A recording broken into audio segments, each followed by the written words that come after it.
Hey guys, welcome to another edition of Operations 101. Today we're going to be taking a look at one of my favorite industries, and that's anything related to food manufacturing. These facilities have the advantage of taking a huge number of car types which require car spots. So you get some operational interest, and you can often get a fair amount of industry into a small amount of space. So here's a cup of coffee. Let's head down the basement stairs and do a walkthrough on how we operate these fascinating industries. Before we get started, I just wanted to spend a second on the industry that we're going to be focusing on. Trujillo Foods is the largest industry on the downtown spur, or it was when I started modeling it in 2007. It's located right off of 12th Avenue, which is one of the busiest streets in Miami. And they're primarily bakery products, as I understand it. They take incoming box cars and incoming loads of what I believe are vegetable oil. So let's just take a quick scan before we get into the video. We've got 4 loading doors,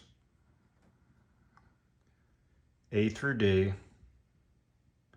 See if I can get this down here. And then towards the end, I'll zoom in a little bit, you've got some tanks for vegetable oil unloading. So that's what we're going to be focusing on in today's talk, is switching this industry.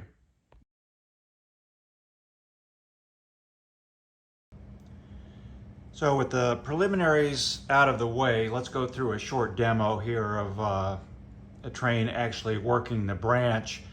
And typically 2007, 2008, the trains would be on the longer side, 12 or 13 cars, but just to make it easier to illustrate concepts, I'm going to keep it short. So on this particular day, I'm assuming that the only thing that's happening on the spur is they're going to run down and switch Trujillo and Sons.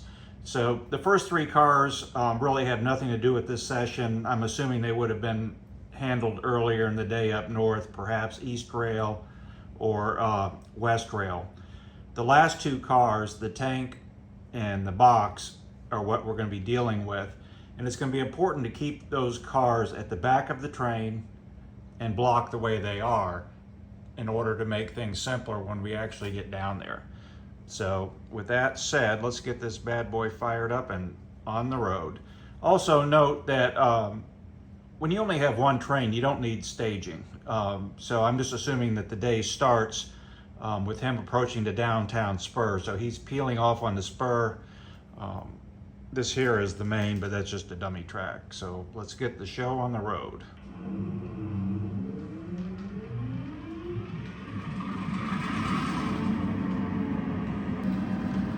He's crossing North River Drive here, Miami High Life Fronton in the front, Ferris Processing and Trading in the back. So off he goes. And I'm not going to show the whole route, just to show him starting off here. Here he comes on the scene. This just gives you a sense for the speed that I run at. Doesn't necessarily have to be a 2-mile-an-hour crawl, but again, it's not a slot car either. You're hearing the off-board sound run through computer speakers in the background.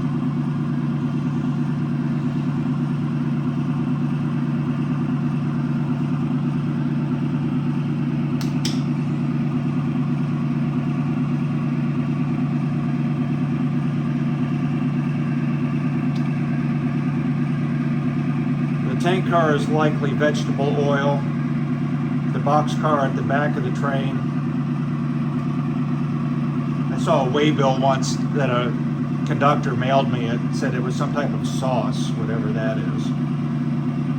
So there he goes. He's crossing 21st Avenue here on his way. It's about a 100-foot run down the branch, so it takes about 10 minutes to make the run. I'm not going to show that here. And here we're looking at Trujillo. In the foreground is 12th Avenue, which is one of the bigger avenues on the city, which does factor into things. I have not yet put in the grade crossing signal. That's going to come later, so I just have to assume that it's in there. And the train will be here in a second. He's to my back. So what we're going to do is pull all the way down until we clear the turnout that you see on the upper right there.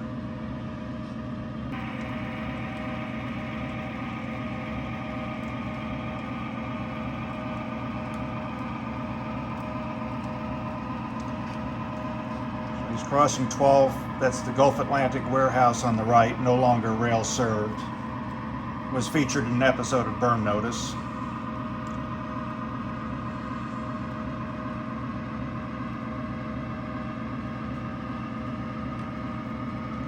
So we need to get him past that switch, and we're going to pick up those two cars also, so we need to give enough room that when we pull those two cars, they will clear the switch also. So let's get him up there.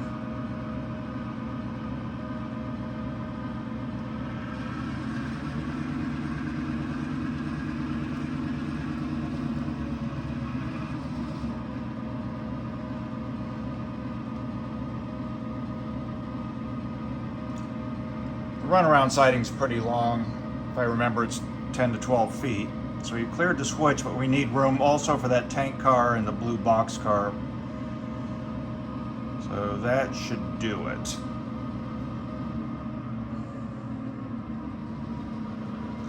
At this point, we need to sip our coffee and take a pause. The locomotive is going to cut off the head end, so we need to allow time for the cut to be made. And then he's going to run to the other end and come down on the and make his runaround move.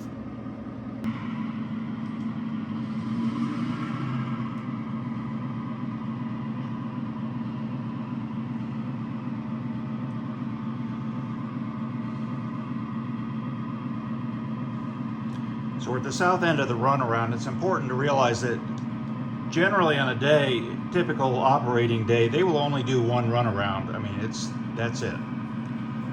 They really try to minimize those, and everything is set up accordingly. There's really no reason to do more.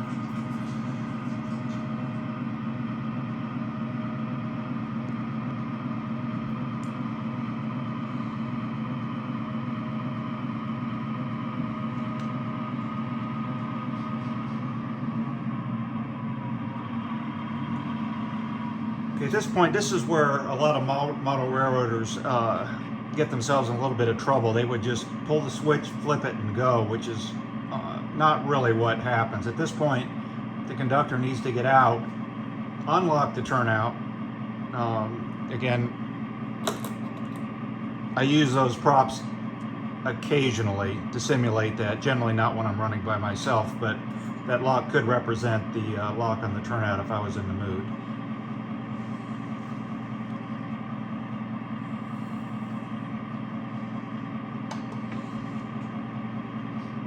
So the conductor has flipped the switch, he's still on the ground.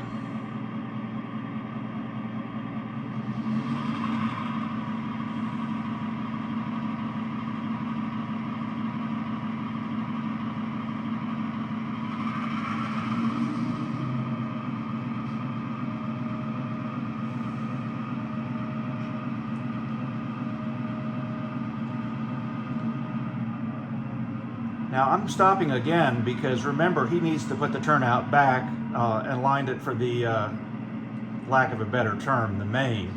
So right now it's set up for the diverging route. The engineer stopped, the conductor goes down again, and we're gonna normalize the turnout.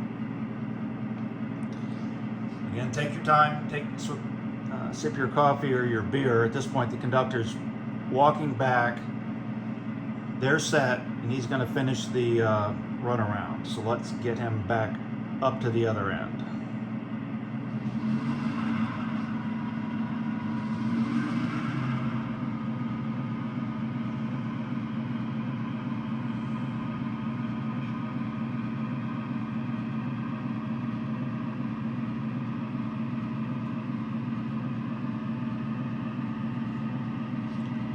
He'd probably going slightly faster from what I've seen.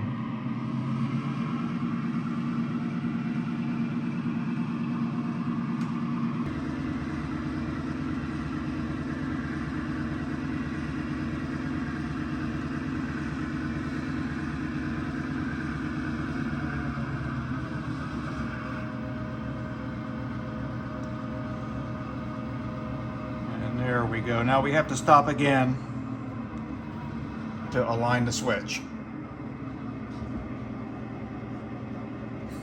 Allow a little bit of time for that.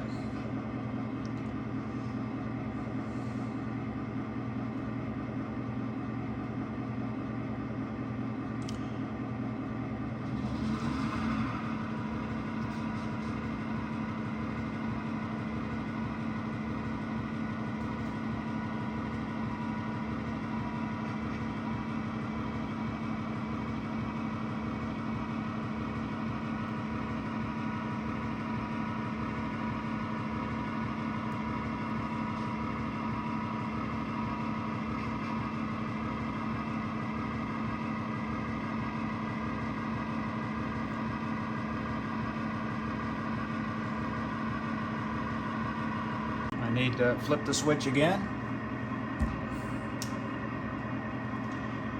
And here you can see why it was important to keep track of where these two cars, to keep them on the back of the train. They're already in the correct position, which I've noticed is their local practice. Things are organized and blocked in the yard. They don't do the sorting typically here, although they could. It would not be out of the question.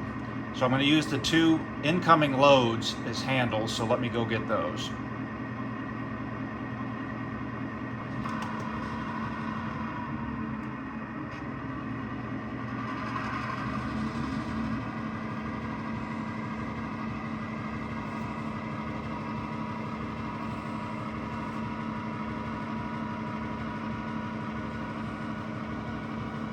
The conductor's on the ground, he's calling out distance.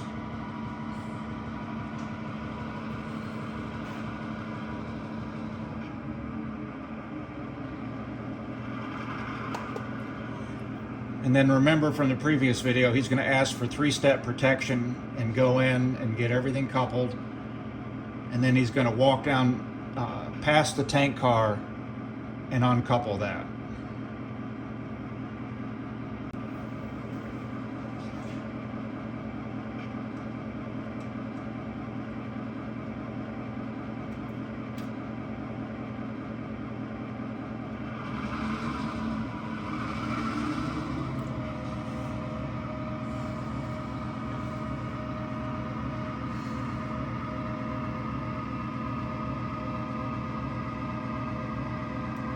At this point, he's going to pull all the way past 12th Avenue.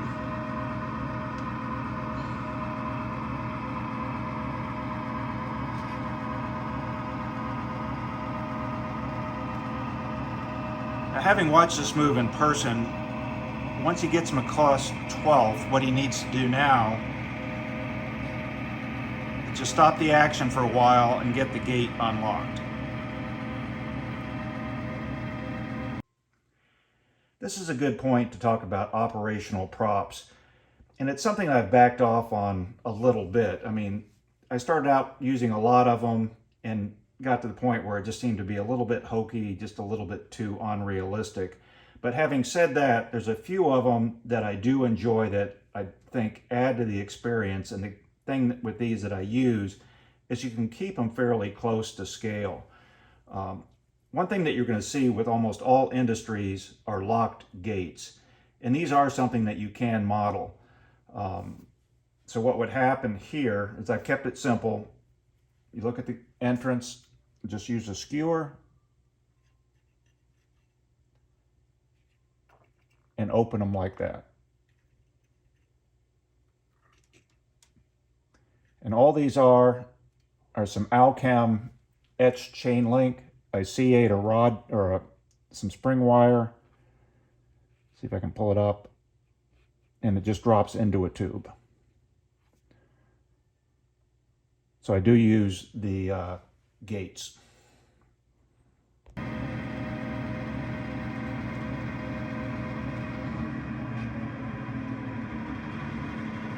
With that done, he's also got to get this turnout aligned. So now we're ready to shove back into the industry, and he's walking back that way to call out distance.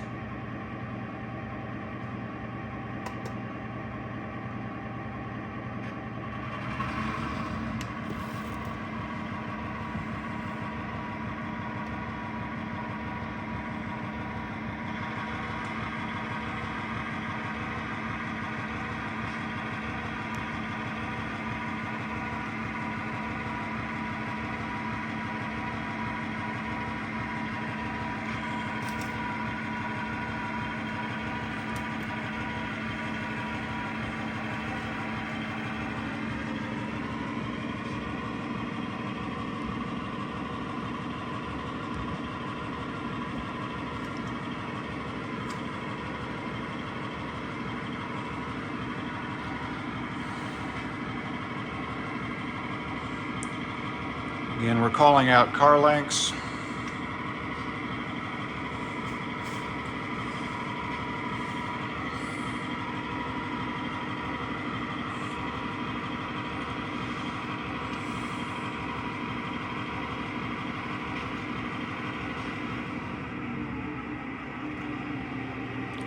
Now here's a step that's important, that is a crucial safety measure in the field. It's vital that you be 100% sure that that couple has been made, because if he shoves down and that couple is not made, when he approaches the tank car, you could have a runaway. So what they will do is ask for a stretch, and that's where the conductor, you'll hear him on the radio say, "Give me a stretch," and he will back up just slightly. Let's see if we can do it here. Like that, to make sure he's got the car. And so there we do have it. So everything is good in the world. Now he's going to go down and get the empty vegetable oil tank car.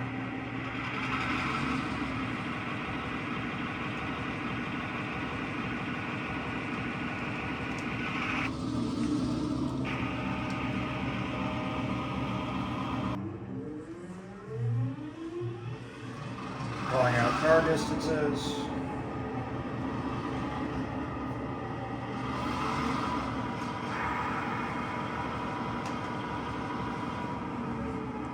He's got it. Ask for 3-step. And we are ready to pull this cut. And we're going to put the empties back in the train and then spot the loads.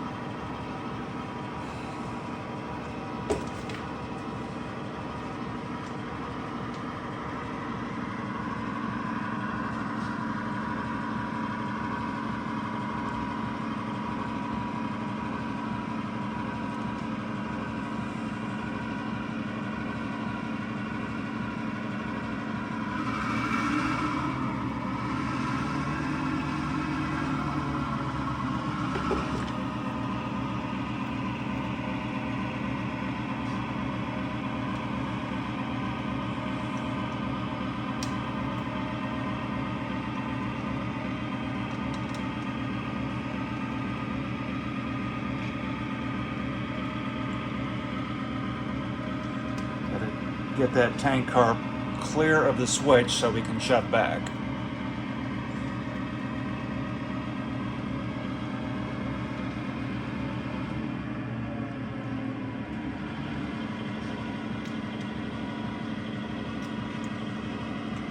Conductor tells him he's clear. Throws the turnout. Now we're going to shove and get rid of these 2 empties and dump them back in the train.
So with the empties pulled, the next step is to get the loaded cars spotted. So let's pull up and take care of that.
we're clear of the switch, ready for the shove back move.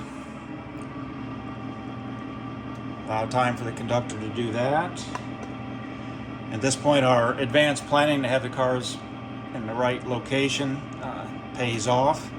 And remember that car spots matter. The shipping manager is going to be pretty unhappy if that tank car is at the loading bay and not at the tanks. And for our purposes, we'll put the box car at B. When I have crews over, I will work up a switch list, but for myself, I'll just write it on a 3x5 card. So let's get them down there.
Okay, so he spotted at the vegetable oil tanks. Remember, two things have to happen here.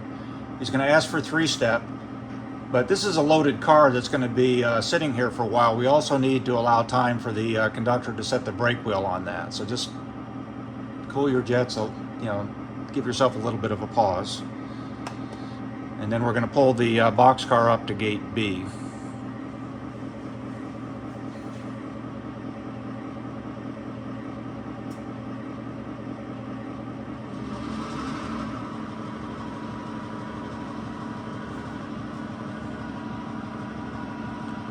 And the alignment has to be pretty close. He is calling this out. We need to get the door lined up.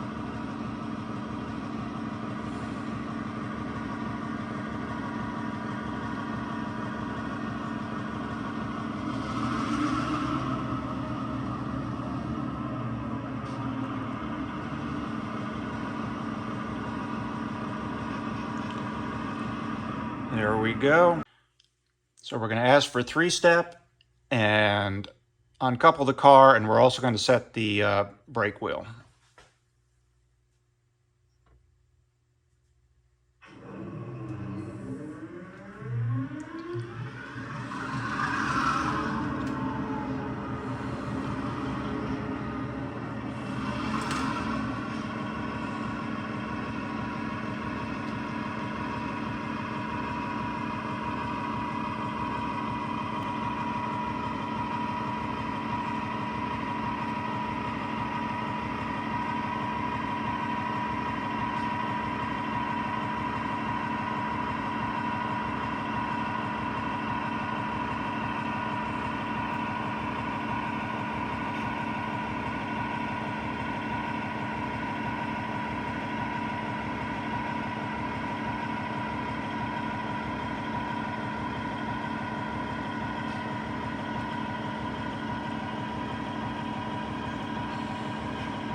You have to throw the switch back, and at some point he's going to have to go back and lock that gate, but let's go back to the train for now.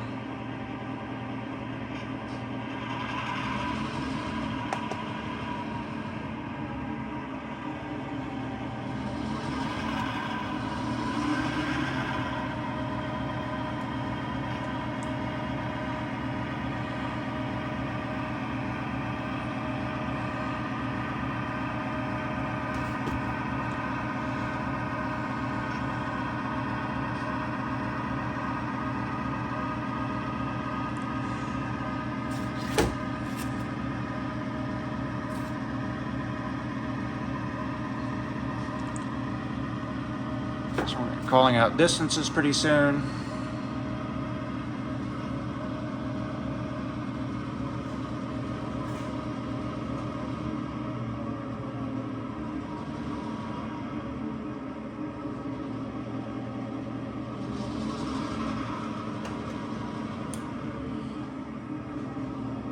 Okay, so we're pretty much wrapped up here. What would happen in the real world is at this point, procedurally, they need to perform a brake test. I don't really get that involved with it. I'm just aware that it's going to happen, maybe give a little bit of a longer pause. And then keep in mind that also we need to close the gates and lock them.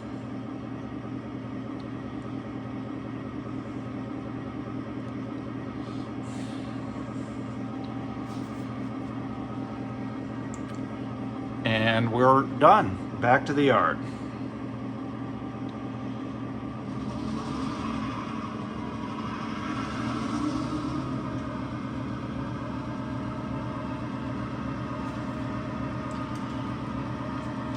So once again, no head scratchers, nothing that complicated going on, not going at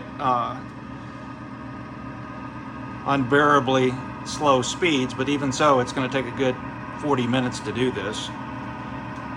I saw the actual operation take place back in 2008, and I had the timestamps of the photos, and it took them about 35 minutes, so I know exactly how long. It was interesting too that just as modelers sometimes miss a couple, they missed a couple, and he had to go in there and manually lift the coupler to line things up. So there we go, another 10 minutes back to the main, and we are good to go here.